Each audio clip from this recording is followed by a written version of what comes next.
Welcome back to my YouTube channel मैडरिनल with dialysis. सबसे पहले आप सभी को happy new year and thank you so much. मेरे 700 सब्सक्राइबर कंप्लीट हो गए हैं, ऐसे ही मुझे आगे सपोर्ट करते रहिए। तो गाइज़, आज का हमारा टॉपिक है dialysis in infants and children. बहुत सारे लोगों ने मुझे कमेंट किया था कि मैम हमें डायलिसिस बच्चों में बताइए कि बच्चों में हम क्या क्या चीज़ों का ध्यान रखेंगे डायलिसिस करते समय। तो आज मैं उसी के बारे में बात करूँगी। Firstly we look what difference between infants and childrens. तो हमें सबसे पहले तो यही जानना होगा कि इन्फेंट्स क्या होते हैं और चिल्ड्रंस क्या होते हैं। बहुत सारे लोगों को पता होगा, लेकिन मैं फिर भी बता रही हूँ। इन्फेंट्स जो छोटे बच्चे रहते हैं उनको नियोनेट्स कहा जाता है, जो 1 मंथ के बेबीज़ होते हैं। दूसरा, इन्फेंट्स उनको बोला जाता है जो 1 मंथ से 1 to 2 ईयर्स के बेबीज़ होते हैं। देन चिल्ड्रंस, जो चिल्ड्रंस होते हैं ये 2 ईयर्स 1 to 2 ईयर्स के बेबी रहते हैं मोर देन, लेकिन प्यूबर्टी तक ये नहीं पहुँचे रहते हैं। तो more than 1 year but has not rich puberty, इनको चिल्ड्रन बोला जाता है। अब जो एक्यूट डायलिसिस होता है, देखो 2 प्रकार के डायलिसिस मैंने बताया था, एक्यूट डायलिसिस और क्रोनिक डायलिसिस। एक्यूट डायलिसिस तब किया जाता है जब पेशेंट रिवर्सेबल कंडीशन में हो, मतलब ये कुछ दिनों कुछ महीनों तक ही होगा एक्यूट डायलिसिस, उसके बाद उनको डायलिसिस नहीं लगेगा, ये रिवर्सेबल होता है। तो एक्यूट डायलिसिस पहले हम देखेंगे। एक्यूट डायलिसिस के इंडिकेशंस क्या क्या होते हैं। पहला, पेशेंट को ओलिगुरिया एक्यूट रेनल फेलर हो सकता है। दूसरा, यूरेमिक इंसेफेलोपैथी या यूरेमिक पेरिकार्डियटिस हो सकता है। जो ब्लड यूरिया नाइट्रोजन की वैल्यू है वो मोर देन 35 to 50 mg/dl आएगी उसकी रिपोर्ट्स में। पेशेंट को ट्यूमर लिसिस सिंड्रोम या हाइपर यूरिसेमिया, यूरिक एसिड का बढ़ा हुआ आएगा। अगर जो बच्चा है वो जन्म से ही उसमें मेटाबॉलिज्म इरर है, inborn error of metabolism with acidemia and hyper ammonia, मतलब अमोनिया का बढ़ा हुआ होना और एसिड का बढ़ा हुआ होना, है ना। हाइपर कैलेमिया, पोटेशियम का बढ़ा हुआ होना, ये सारे जो इंडिकेशंस रहेंगे ये उनको डायलिसिस पे लिया जाएगा इन सारी रिपोर्ट्स को देखने के बाद। देन एक्यूट हीमोडायलिसिस करने से पेशेंट को क्या फ़ायदा होगा, इफ़ेक्टिव क्लियरेंस मिलेगा। और एक्यूट हीमोडायलिसिस हम तभी करेंगे जब इस टाइम पे जो पेरिटोनल डायलिसिस है वो कॉन्ट्राइंडिकेटेड रहेगा।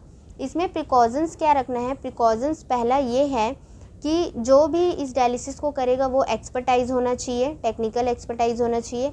दूसरा चीज़, इसमें जो डायलिज़र, ट्यूबिंग, कैथेटर यूज़ होगा वो बच्चों का यूज़ होगा, एडल्ट का इनके में यूज़ नहीं करेंगे। तीसरा चीज़, इसमें पेशेंट हाइपोटेंशन में बहुत जल्दी जाता है, तो इसलिए हमें देखते रहना है कि पेशेंट हाइपो में ना जाए।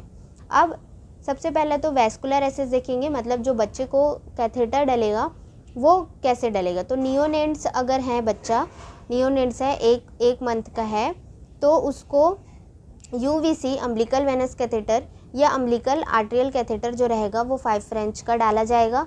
फीमोरल रहेगा तो 5 फ्रेंच का डाला जाएगा। अगर बच्चा 3 से 15 kg तक का है तो 6.5 to 7 French double lumen catheter डालेंगे। 16 to 30 kg का है तो 7 to 9 French double lumen catheter put करेंगे। और मोर देन 30 kg है तो 9 to 11 फ्रेंच का डबल ल्यूमन कैथेटर हम पुट कर सकते हैं। ये डिपेंड करता है कि बच्चा कितने केजी का है, वेट पे डिपेंड करता है। उसके बाद कुछ टिप्स फॉलो करेंगे हम एक्यूट हीमोडायलिसिस के लिए। सबसे पहला तो ये कि हमें यूएफ को देख के रखना है और इसमें जो ब्लड फ्लो रहेगा उसको 5 to 30 ml पर आवर के हिसाब से रखेंगे विदाउट रिप्लेसमेंट, ठीक है। अब इसमें विदाउट रिप्लेसमेंट क्यों बोला जा रहा है, इसमें विदाउट रिप्लेसमेंट इसलिए बोला जा रहा है जैसे कि हिपैरिन फ्री हम डायलिसिस कर रहे हैं तो हमें बीच बीच में फ्लश करना पड़ता है। तो हम फ्लश करेंगे तो उसका क्या है, ऑलरेडी उसके बॉडी में फ्लूइड जा रहा है।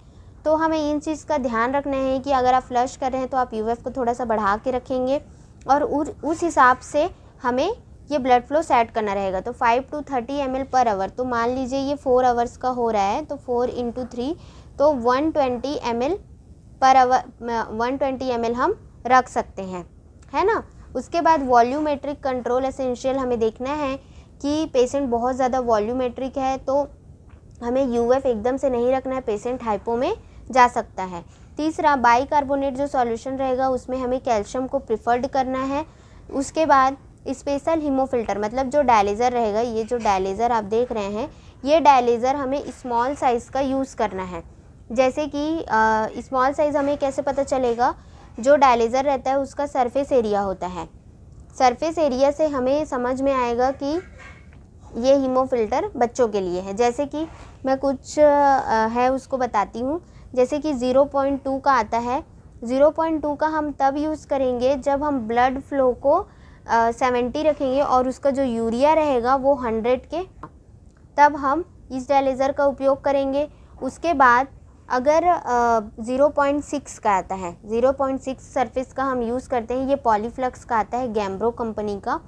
तो अगर इसमें 50 क्यूबी हम रख रहे हैं ब्लड फ्लो, तो इसमें क्या रहता है, यूरिया जो रहेगा वो 50 रहेगा। अगर हम ब्लड फ्लो जैसे रख रहे हैं, यूरिया जैसे रहेगा उसके हिसाब से हमें ब्लड फ्लो रखना है ताकि क्लियरेंस हमें मिल सके। उसके बाद 0.6 का हो गया, 0.5, 0.7, 0.8, यहाँ तक कि 0.9, 0.5 ये सारे के आते हैं। तो हमें हीमोफिल्टर आपके पास कौन सा अवेलेबल है बच्चों के लिए वो आप देख के यूज़ कर सकते हैं। नॉर्मली जो हम एडल्ट के लिए यूज़ करते हैं वो 1.2 सरफेस एरिया का रहता है, सरफेस एरिया रहता है। और जो हाई फ्लक्स डायलेज़र रहता है वो 1.4 से अबव रहता है। तो हमें बच्चों के लिए 0 का ही यूज़ करना है। देन इसके बाद हम देखेंगे क्रोनिक हीमोडायलिसिस। ये तो हो गया acute haemodialysis. Chronic dialysis in infants and childrens. तो सबसे पहले हम इसका इंडिकेशन देखेंगे। क्रोनिक डायलिसिस के क्या इंडिकेशंस हैं? तो सबसे पहला सिम्प्टोमेटिक यूरेमिया रहेगा। दूसरा मेटाबॉलिक डिसऑर्डर रहेगा। मेटाबॉलिक डिसऑर्डर मतलब उसको hyperkalemia, hyper ammonia, hyper uricemia, hyper phosphatemia, malnutrition की प्रॉब्लम, माल न्यूट्रिशन और ग्रोथ फेलर रहेगा, मतलब बच्चे का ग्रोथ नहीं हो रहा होगा। ये सारे इंडिकेशंस हमें देखने को मिलेंगे, मतलब पूरी तरीके से उनकी दोनों किडनियाँ ख़राब हो चुकी होंगी। ठीक है। तो क्रोनिक हीमोडायलिसिस जब हम करेंगे तो वैस्कुलर एसिस, क्रोनिक हीमोडायलिसिस में सबसे पहले तो मैंने वैस्कुलर एसिस जो बताया था पहले वही यूज़ होगा।